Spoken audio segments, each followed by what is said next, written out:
Welcome back to the channel, guys. Finally, Neymar to Al-Hilal has been successfully completed. I think one of the most craziest,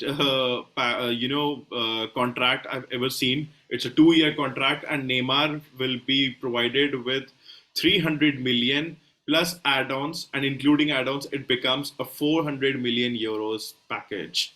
God, this is crazy. Adarsh, what's your say on to this? What can I say, man?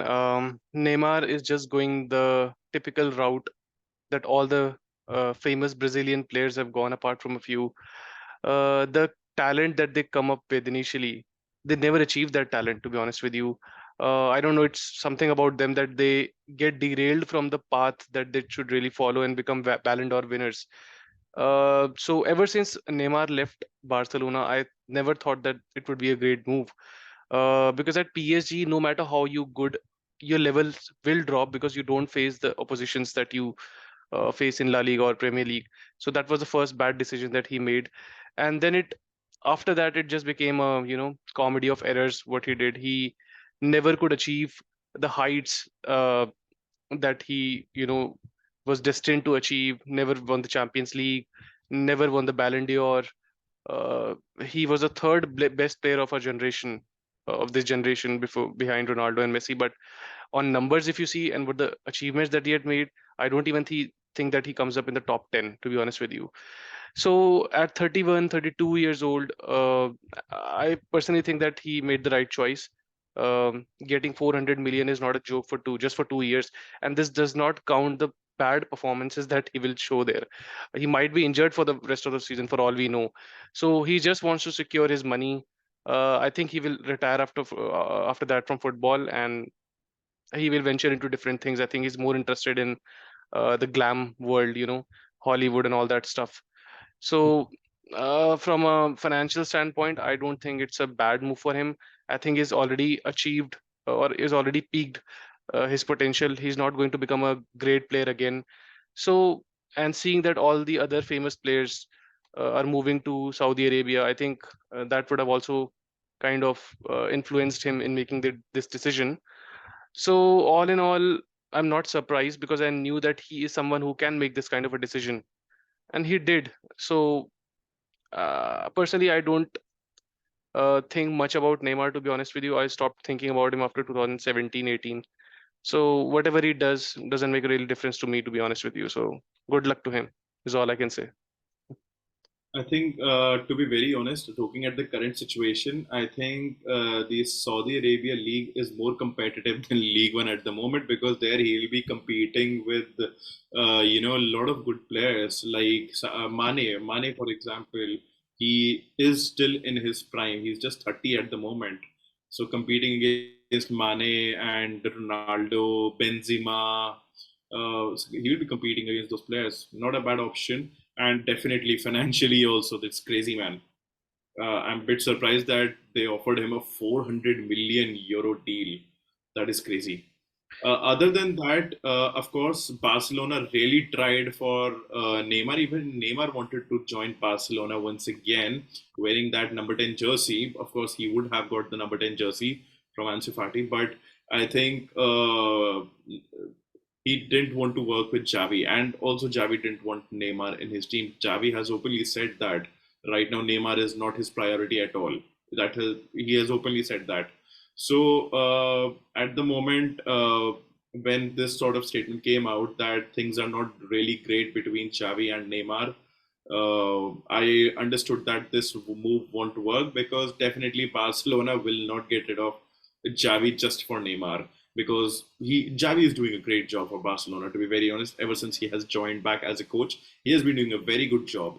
So definitely they won't be removing him. And uh, other than that, I don't think he could have got any better deal than this because see, Neymar will take very high wages wherever he goes. His wages will be very high, and apart from few teams, no other team will be able to uh, Afford him, basically. Yeah. afford those wages, and no other team even need Neymar. The teams that who can afford his wages, like Man City or Chelsea or Real Madrid, they don't really need Neymar. So I think Al Hilal was the best option, and he went ahead with that. Talking about his overall journey, if you ask me 10 years before that what is the future of this player, of this talent, I would have said that he will win at least 1 to 2 Ballon d'Ors. But he just won. He could win just one Champions League, that too with Barcelona when he was a part of MSN squad, right? The legendary MSN trio. Uh, and after joining PSG, nothing. There's no achievement for him at all. Mhm. So in a way, I can say that a talent has been wasted. But when you said that not even you won't even include him in top 10, I think that's a bit harsh because I've seen other players as well, like Hazard. I would definitely rate him way ahead of Hazard, or I, maybe Griezmann as well. I So mean, I would still consider him in top five, but a talent has been wasted. For me, a talent wasted. so in terms of a player, definitely top five or even top three, I would argue. But in terms of the achievements, Not top three. Come on, I would still rate Luis Suarez ahead of Neymar. in terms of raw talent and the potential that he had, I would still say that he was ahead of Suarez. But in terms of the Yes, achievements and the fulfillment of that potential, I don't think he comes in the top 10. I mean, we will have to think a bit, but Lewandowski has achieved more than him. Suarez exactly. has achieved True. more than him. Even De Bruyne, Bernardo Silva, these players have achieved more than Neymar. The truth, that is the Exactly. truth. And talking about That is a Barcelona, true. I just want to. So Barcelona, I think it's very good that he did not go to Barcelona because he would have been a bad fish there. The wages he's on, the ego that he comes with, and for a young team like Barcelona, there is no point having Neymar. He will spoil that atmosphere, the environment in That is a Barcelona. scare. So That is something to be worried about, definitely. But what he brings into the table, then when it comes to his skills yeah, and everything, he could have been a good inclusion because at the moment Barcelona is solely relying on Lewandowski to score the goals. But when he has someone like Neymar in front of him, I think the pressure will be reduced by a bit. So they really need another, good player in the front lineup who they can rely upon. See, they really cannot rely upon Rafinha, Ferran Torres, and Ansu Fati at the moment. It's only Lewandowski. So that is something they have to look upon. And Neymar could have been a good option for that if, uh, again, see, Neymar can be a bad fish, but he's yes, he is a bit insecure when it comes to the star player and everything. He wants to be the main man, and that's why he left Barcelona. But he synced with Suarez and Messi quite well. If he would have synced with Lewandowski with a coach like Xavi, Xavi knows how. See, Xavi knows man management. He knows how to handle a player. So if that could have gone well, then he would have been a great player for Barcelona. Yes, he would wages would have been very high, but if the results, if he would have got the results, then it would have paid off. But that's fine. It everything has its own pros and cons. Definitely, it's a good thing for Barcelona in many ways that he couldn't join Barcelona. yeah, in the long term, yes. Exactly for the long term. Anyways, so I think that was all about Neymar. Moving on to the next topic of discussion, man. Bad news for you, Harry Maguire. The deal is off. For me, it's a good news because I will still get some amount of entertainment if he played. If he played, I doubt he will play for Manchester United. He will be wearing those boots and get onto the pitch. I doubt that will happen. Harry Maguire, I think I'm quite surprised that the deal has been called off because he was one of the players that I thought that would be moved out of the club. He would be one of the first players to be moved out of the club. Fred went, other players went out of the club, but I was really surprised to see that he stayed for so long, and even then, the deal got called off. Positives, I really cannot think about any positives other than if we are in a very dire situation, we really don't have any center backs. So instead of getting someone from the reserves or the under 19 teams, I think it's still better to get Harry Maguire on the pitch just because of his experience and, you know, the know-how. No, no, I mean, at least against the weak teams, if you're playing like a league match that you've already qualified in the Champions League, then okay, you can play him here and there. But in terms of the atmosphere, the bad taste that he has, for this club, and he can really pollute that environment. And I don't know, man. There can be a lot of negative repercussions having him in the club. I can only think of negative repercussions for Manchester United because, see, we all know captaincy. He has been, taken off. The captaincy armband was taken off from him. Again, he has been subbed. He has been benched. He is not going to be the part of the first team. Everyone knows, right? And he also knows that. Plus, the kind of things that happened. Uh, I think Manchester United accepted the deal. It was Maguire who rejected the deal from West Ham. There is another rumor I heard that he asked for 15 million from Manchester United to leave the club. Well, That was another rumor I heard. if that is, see, we have 2 more weeks to go before the end of the transfer window, so he might get moved away to another club. But if it doesn't happen, and it's because of Maguire and his ridiculous demands, then I would say that just don't keep him anywhere around the squad. The Just keep, contract. yeah, just give him the money, give him his wages. Don't bring him on the training. Don't play him any matches. Keep him out of the squad. That should be the best, I think, solution for this. If you ask me, terminate his contract. If he's the part of the squad, obviously he will be given the wages. Terminate his contract, provide his wages at one go. At least the bad Yeah, fish will get in the squad. yeah, Because he is going to create that negative environment. He is not. He will not be in a great frame, in a positive frame of mind after whatever has happened with him, and he can pollute this environment. And considering there are few English players in the squad, I think though that sort of lobby can be yeah. created by Maguire, and he can really pollute the squad. So I don't know the nitty-gritties of the contract. I don't know if Manchester United are in a position to terminate it. I don't know if the owners would like to lose all their money that they invested in Maguire. So they would want definitely some kind of uh, what should I call it? Something back from him. So maybe they are trying for that. But if by the end of the window he doesn't get transferred, then yeah, maybe the best idea is to terminate his contract.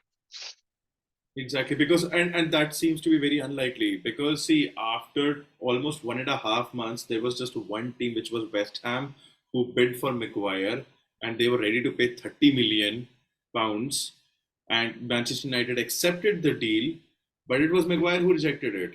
I don't know what is he thinking, man. Is he Seriously. thinking so great about himself, or I really don't know what is happening in the background. This came as a shocker because I assumed that okay, he will be going out, he will be accepting the deal, but he simply rejected. And what his statements were that he never had any conversations with David Moyes, which is very unlikely. West Ham, a team like West Ham, is going for 30 million. 30 million is quite a huge amount for a team like West Ham. Yeah. I don't know, man. He's an idiot. He's not doing any favors to himself or the club. I mean, how old is he? He's like 30, 31. He still has like 4 or 5 years in him. If he goes to West Ham, then he can make something out of his career. If he doesn't want to do that, then man, I don't understand what's going on in his mind. So very And what bad, man. about Johnny Evans? I heard that Manchester United got Johnny Evans back onto the squad. Like he was there for the medical treatment, but there were chances that he might get into the squad after he is back from his injury for Jo just one season, a half Johnny season. Evans from Leicester City. Yeah, I haven't heard anything he about it. was in Manchester United for the treatment. For the treatment, he was there, but there Maybe were rumors that he might go into the squad as well. maybe they're thinking that because our defensive line, the center, we don't have any center backs apart from Lindelof in the third position. So maybe they may be thinking that he would be at least better than Maguire to kind of play a backup for that position. So maybe they're It thinking of might be that. the mind game that Eric Ten Hag must be playing to get rid of Maguire. Yeah, Sometimes you do these things to tell the player what we think about you, that we are preferring that we are getting Johnny Evans so that you cannot play for Manchester United. Those sort of mind games, and yeah, and still this idiot is preferred to staying for this club. I mean, yeah. I mean, what kind of a person he is. He's such a, shameless kind of a person, I would say, who has no self-respect for himself. Seriously, man. I mean, just go out, man. You are being disrespected by the club, and I'm saying that, but you deserve it.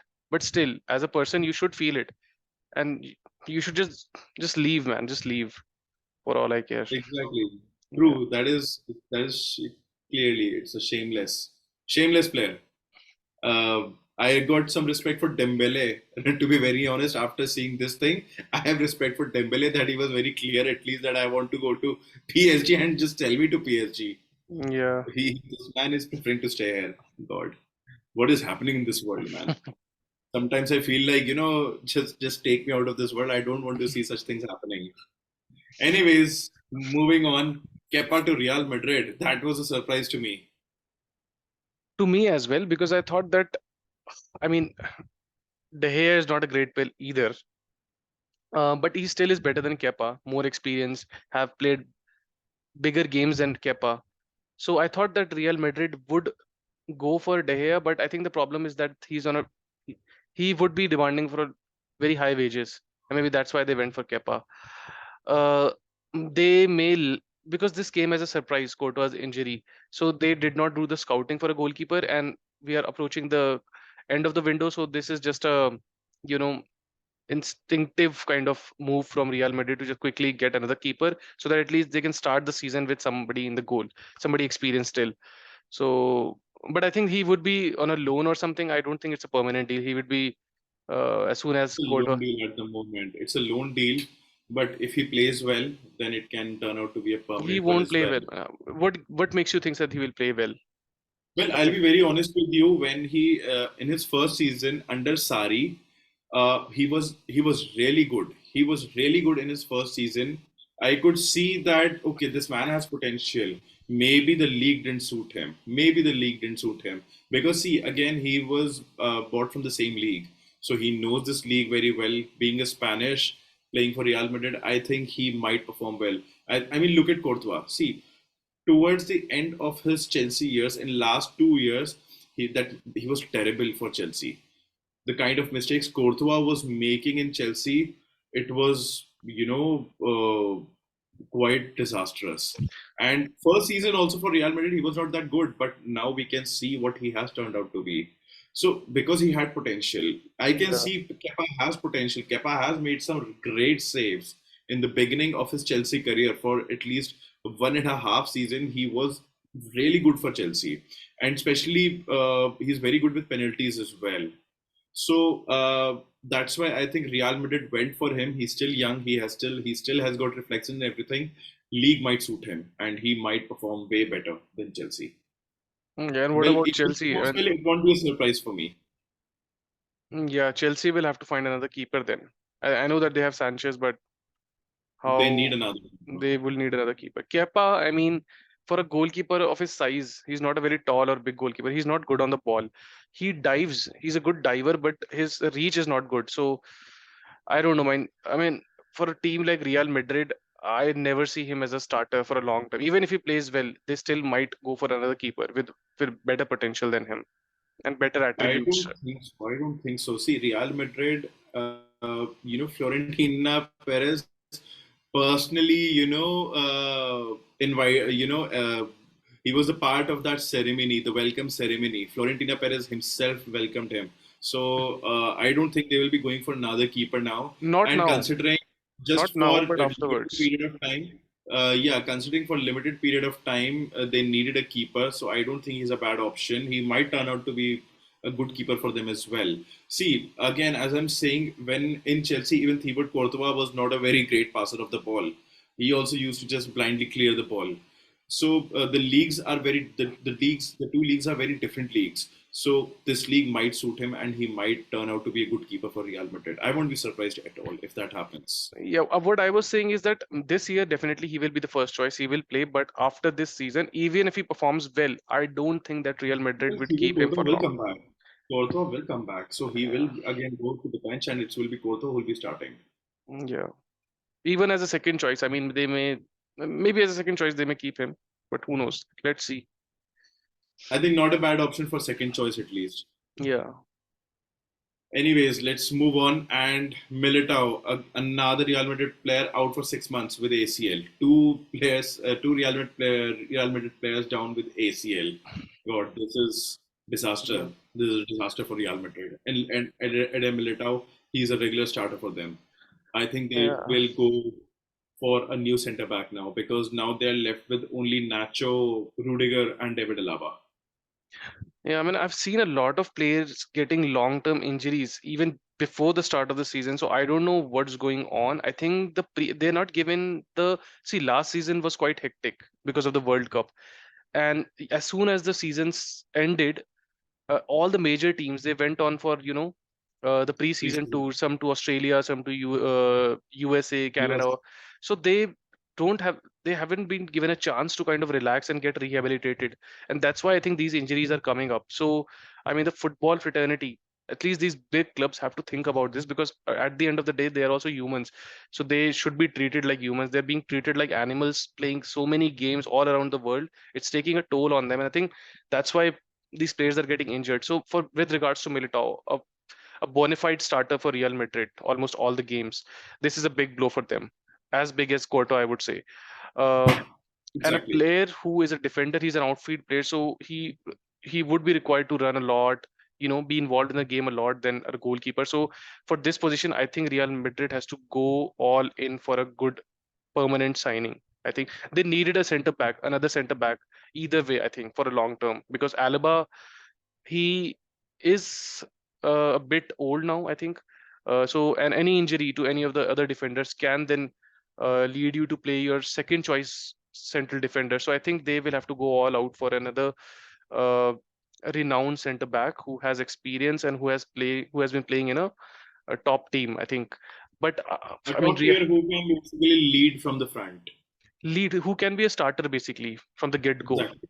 So, Exactly. but I haven't seen a real. I mean, this was just yesterday's news, so we would know the developments in the next few days. But I think Real Madrid will. What about Laporte? Has he permanently signed for Man City? I'm a Is that? report. Oh no, not Laporte, but Guardiol. Yes, right. Yeah, yeah, he is Yeah, a yeah. Manchester City player. He was there in the In the squad first, as well in the first game. yeah.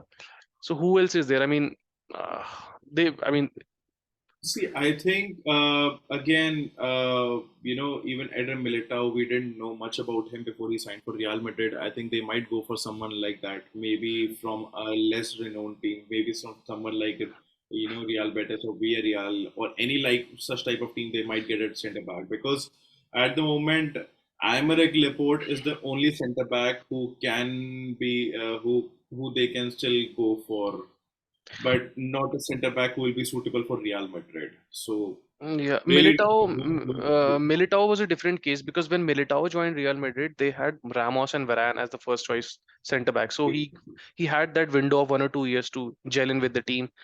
But this true. time they need somebody who can just get to the team and start from the first match. So let's see. I think there is more to come on that. I think Real Madrid will sign a big player for this position, I think. Exactly. True. Well, again, talking about injury, another big blow, and that is for Manchester City. Kevin De Bruyne out for a few months. There's a surgery will be happening for him. Yeah, man. Again, the same thing. I won't repeat it, but the way it's going, we will see many players getting injured, and this is another example of that. But definitely for this position, because it's a long-term injury, Man City will be going for another. But have you heard any other center midfielder that is in the radar for Man City recently? No, no. Only two right wingers I'm saying, that is Paqueta. They're really trying for Paqueta. I Paqueta think but can he? I think he can play as a center midfielder also. He used to play as a midfielder for West Ham, RM. didn't he? He was an RM. He was an Mm. RM. Well, under Pep Guardiola, you never know, such things might happen. I won't be surprised. I've seen even Joao Cancelo playing as a central midfielder for Yeah. Manchester City. So yeah, he might make strange things happen. Julian Alvarez at times play as a midfielder, as an attacking midfielder as well. So yes, he might get him, but mainly I think he is going to be the replacement for Riyad Mahrez.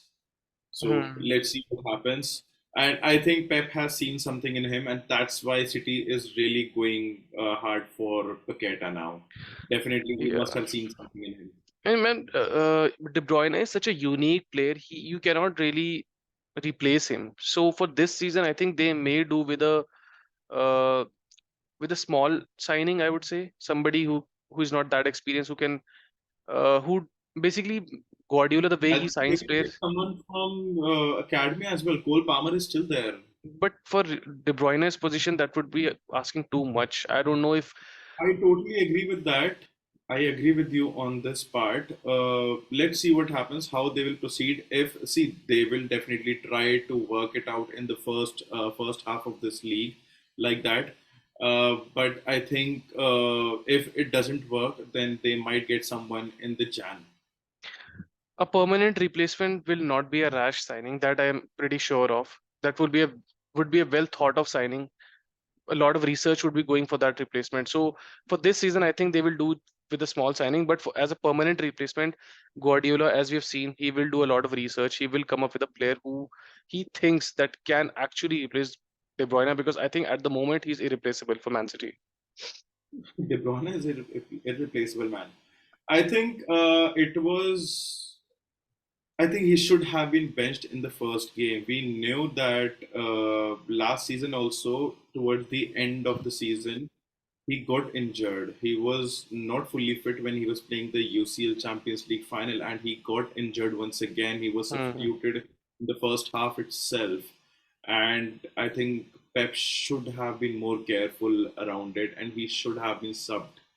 He should Hmm. have been benched in the first game. I think it was a bit careless from Manchester City because, see, when it comes to players like De Bruyne, man, you have to take care of them because they are the difference maker for you. De Hmm. Bruyne is a world class player. He's one of the best players in the world right now. He shouldn't be wasted like that. So I think Man City needs to be more careful. And they Exactly. have players. They have players. They have Phil Foden. They have Bernardo Silva. They have Kovacic. They have Rodri as well. So it's not like they don't have players, they have players. And again, they won the match, man. They won 3-0 without De Bruyne. So I think things will remain like that. They will miss Gundogan, to be very honest. I still remember the season after the COVID one, which Man City won. Right, De Bruyne again got injured in the first half. He almost missed the first half of the season, and it was Gundogan who took that role and he started scoring goals and winning matches for Man City. I don't see that thing. I don't see Kovacic doing the same, but maybe Bernardo Silva might step up and do the I wonders. personally, I think it's a golden opportunity for a team like Arsenal to, because now obviously you are saying that things will remain same, but I don't think so. They will definitely miss De Bruyne and Gundogan having already gone. Two main players of two most important players apart from Haaland are already out of the team. So they will miss both of them and they will drop points, I think. Teams would know how to attack them in the absence of De Bruyne because he's such an influential player. And I'm not saying that they will lose a lot of matches, but there may be some draws in between, some losses in between, and then Arsenal and even United, Liverpool, these teams will have to capitalize on that because this is the golden Forgetting opportunity for you. Newcastle United as well, man. Even Newcastle, this is the prime golden opportunity for you to bridge, make that gap basically. Because once he comes back into the team and he gets going, then again, they will win 10, 12 games and on the bounce and you'll be left behind. So uh, the teams have to think and now capitalize on this opportunity. Exactly, but this seems to be an opportunity for Bernardo Silva, Phil Foden, and Julian Alvarez as well. Yeah. So I think if they step up, then definitely things will be happening, and it won't be a very worrying situation for Manchester City. And again, these three players are those players who can take this opportunity. I'm not talking about any, a very raw kind of a player. They are, gems. I would say they are gem, and Hmm. they have proved what they exactly are capable of. And Bernardo Silva and Foden have, they are experienced as well now. For at least Bernardo Silva, he's an experienced campaigner for City, and Phil Foden, he has been in the squad for like 3 to 4 years now, and he has been doing well for 3 to 4 years. So a golden opportunity for all of them. So I think I'm still hoping that Manchester City won't lose many points in the De Bruyne's absence. Let's see Hmm. what happens. Anyways, moving on. Mbappe is back to the first squad for PSG. God, again, don't know what is happening, man. What is PSG doing? There must be a lot of things happening behind the scenes, but I think they couldn't be executed or closed. He might have a site to go to Real Madrid. So this time it has been quite uh, under Under the the table. curtain, yeah, behind the curtains kind of a scenario this time. I mean, all we just got the outcome. He's in the reserves team. He's now to the first team. But what happened? What caused those changes? We really don't know about it. So I don't know what's happening at PSG. But ultimately, if he stays in PSG, he will be in the first team. He will be the first player on the team sheet, basically. So I Exactly. think Might become the captain as well. might become the captain. So I think now he, from what I can kind of see, is that he would not be leaving PSG. He will be playing there for at least this season, and he Half will be a season starter. for the half season. I mean, in January, do you really think that somebody will buy him in January? Maybe. I mean, for players like Mbappe, you never know. But Real uh, Madrid need him. They lost Benzema, their prime goal scorer. They need a goal scorer who can score like in almost every game. They need him, so they but might go for him. Never know. we don't know what's PSG stance on it. Otherwise, they would have sold him by now. I don't know why they are kind of. They were ready to sell him. I guess it was Real Madrid who were not bidding for him. To be very honest, Uh, I don't have any idea what's going on behind the scenes of this thing, honestly. I, I same here, same here. This is crazy, man. This is crazy. Anyways, guys, so this was all about the transfer market, what has been happening till now, about the injury updates. Uh, Stay tuned. We'll soon come up with another video with more information, with more updates. And if you want to us to talk about any particular transfer, any potential transfer happening, do mention it in the comment section. If you don't agree with any of our point, again mention that in the comment section. Till then, stay tuned. Keep subscribing, sharing, and commenting and liking. And we'll be back soon. Cheers, everyone.